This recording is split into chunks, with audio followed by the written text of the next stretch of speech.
Hello friends, आज का जो हमारा वीडियो है ये तीसरे दिन की ट्रेनिंग अहमदाबाद में जो हो रही है, जो 9 मार्च को शुरू हुई थी और 13 मार्च तक रहेगी। उसकी तीसरे दिन की ट्रेनिंग के समय का लिया हुआ वीडियो है, जिसमें हम प्रैक्टिकल भी आपको बताएंगे। एक मदरबोर्ड हमारे पास फॉल्टी पड़ा है और उसके साथ हम पहले मेंबर की पहचान करा दें आप सभी से।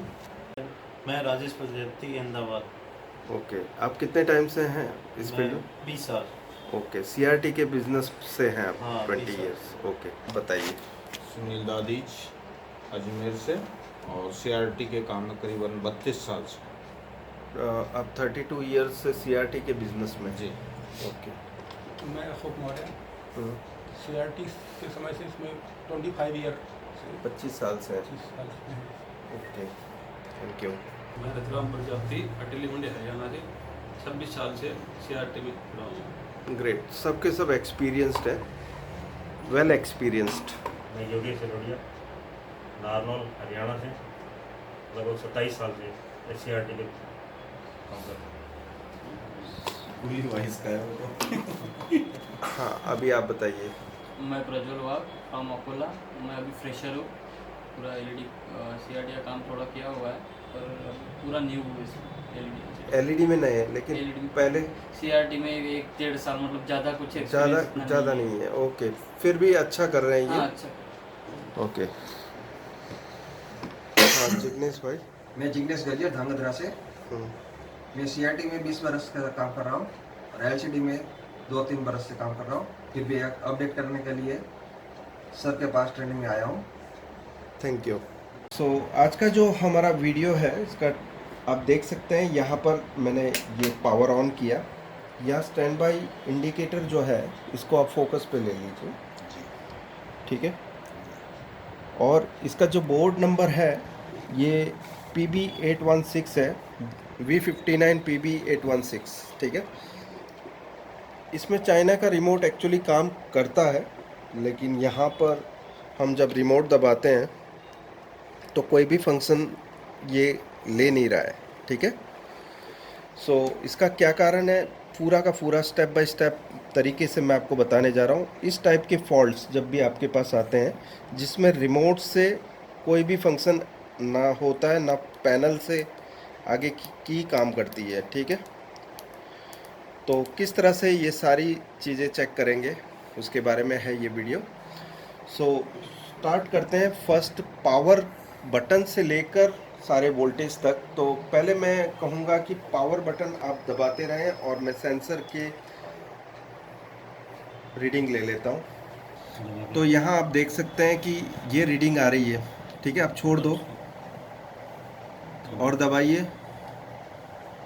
तो हमें कुछ रीडिंग दिखेगी। कितनी रीडिंग कितनी होगी, इसकी फ्रीक्वेंसी दबा के छोड़िए, फिर दबाइए 162 किलोहर्ट्ज़ की। अब चैनल का बटन दबाइए, आप चैनल की कोई, तो ये 116 किलोहर्ट्ज़, ठीक है।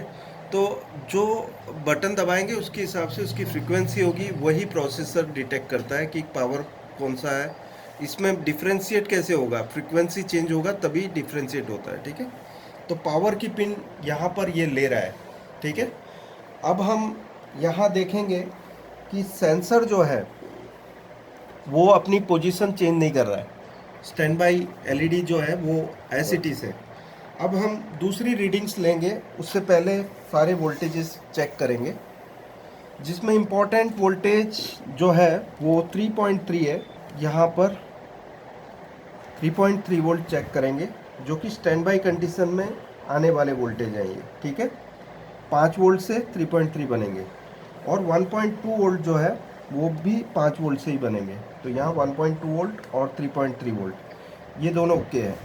इसके अलावा जो तीसरी सप्लाई होती है जो रैम की, जो प्रोसेसर में जाती है, वो है 1.8 वोल्ट। तो यहाँ देख रहे हैं आप कि 5 वोल्ट इनपुट भी नहीं हो रहा है, आउटपुट भी नहीं हो रहा है। दैट मीन्स अभी स्टैंड बाई कंडीशन परफेक्ट है। यहाँ पर मैं अभी जो ऑसिलोस्कोप है उसकी जो रेंज है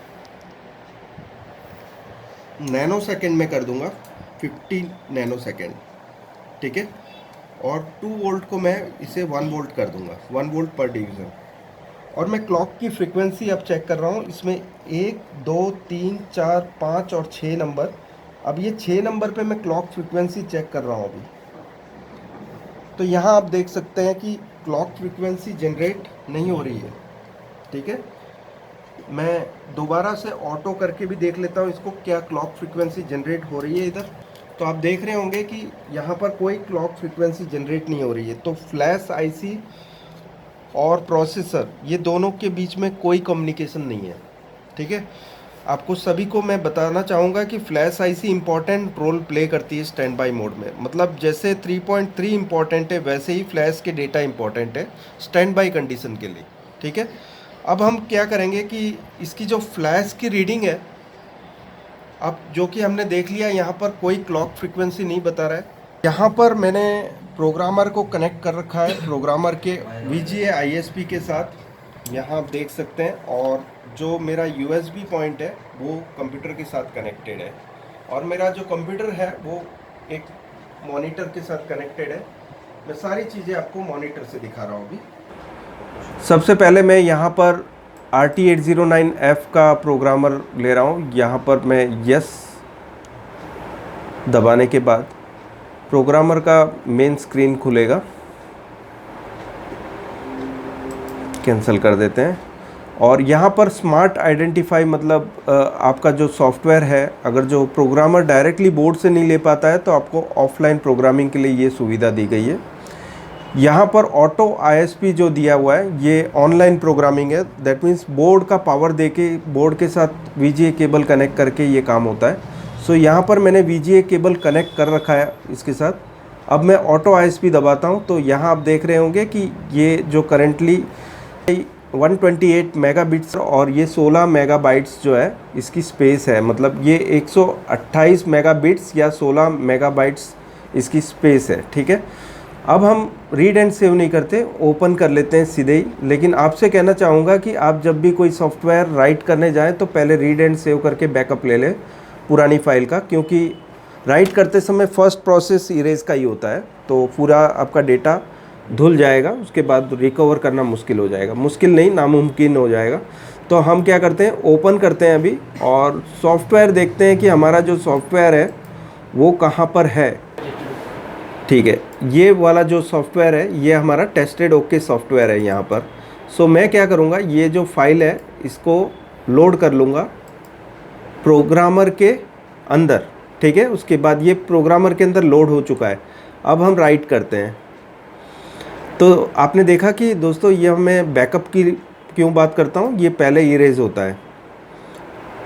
ठीक है, और अगर जो यहाँ पर राइट प्रोटेक्ट एरर आ जाता है तो आपको जो फ्लैश आईसी की 3 नंबर और 8 नंबर को सॉर्ट करना होगा, उसके बाद दोबारा ये प्रोसेस करना होगा, क्योंकि 3 नंबर और 8 नंबर जो है वो इम्पॉर्टेंट पिंस है राइट करने के लिए। रीड करने के समय दिक्कत नहीं होगी, लेकिन राइट करने के समय 3 नंबर और हाँ 3 और 8 नंबर सप्लाई पिन है 3.3, दोनों सॉर्ट कर दोगे तो 3.3 मिल जाएगा 3 नंबर पे। अब ये राइट हो रहा है, इसमें कुछ समय लगता है, जैसे कि 3 से 5 मिनट।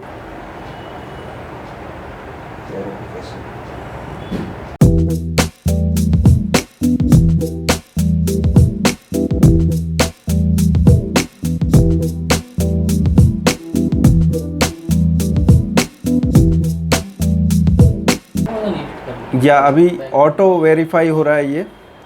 सो ये 72% हुआ है। कभी वेरिफिकेशन एरर आता है तो आप एक बार चेक कर लीजिए बोर्ड को चालू करके कि क्या प्रॉब्लम है या नहीं। राइट में वेरिफिकेशन एरर आता है कई बार, तो ये हो चुका है। वेरिफिकेशन एरर आएगा तो आपको ऑफलाइन प्रोग्रामिंग करके फिर बाद में वापस करना है, मतलब ऑफलाइन मीन्स आईसी निकाल कर। सो फ्रेंड्स, आप टीवी फिर स्टार्ट करके देख लेते हैं हमने जो सॉफ्टवेयर डाला है वो काम कर रहा है कि नहीं। यहाँ आप देख सकते हैं रेड लाइट है और उसके बाद येलो हो गया। और यहाँ आप बता दीजिए, ये सोनिक, ये ब्रांड नेम नहीं है कोई। चीनियों को बोला जाता है कि भाई हमें ये नाम चाहिए, वो नाम का वो सॉफ्टवेयर दे देते हैं। साथ में वो बोलते हैं कि हमें वही रिमोट चाहिए, अलग सा रिमोट जो किसी में ना चले। तो इसमें हमारे पास रिमोट नहीं है, लेकिन आप देख सकते हैं नो सिग्नल यहाँ बता रहा है, लेकिन ये चैनल 1 पे है तो मैं पिक्चर नहीं बता पाऊँगा। लेकिन आपने देखा कि मैंने ये टीवी ठीक कर दिया है और ये ओके हो चुका है। तो दोस्तों मेरी चैनल सब्सक्राइब ना की हो तो सब्सक्राइब कर देना और बेल आइकॉन भी दबाना, ताकि मेरे लेटेस्ट वीडियो के अपडेट आपको मिलते रहेंगे। इसके बाद मैं टिकॉन के ऊपर एक वीडियो बनाने वाला हूँ, वो भी आपको मिलेगा और आपको सर्च ऑप्शन में जाना नहीं पड़ेगा। आपको मोबाइल स्क्रीन पे नोटिफिकेशन मिलेगा कि टिकॉन बोर्ड का भी एक मैंने वीडियो डाला है, आप सबसे पहले देख पाओगे। शुक्रिया दोस्तों, थैंक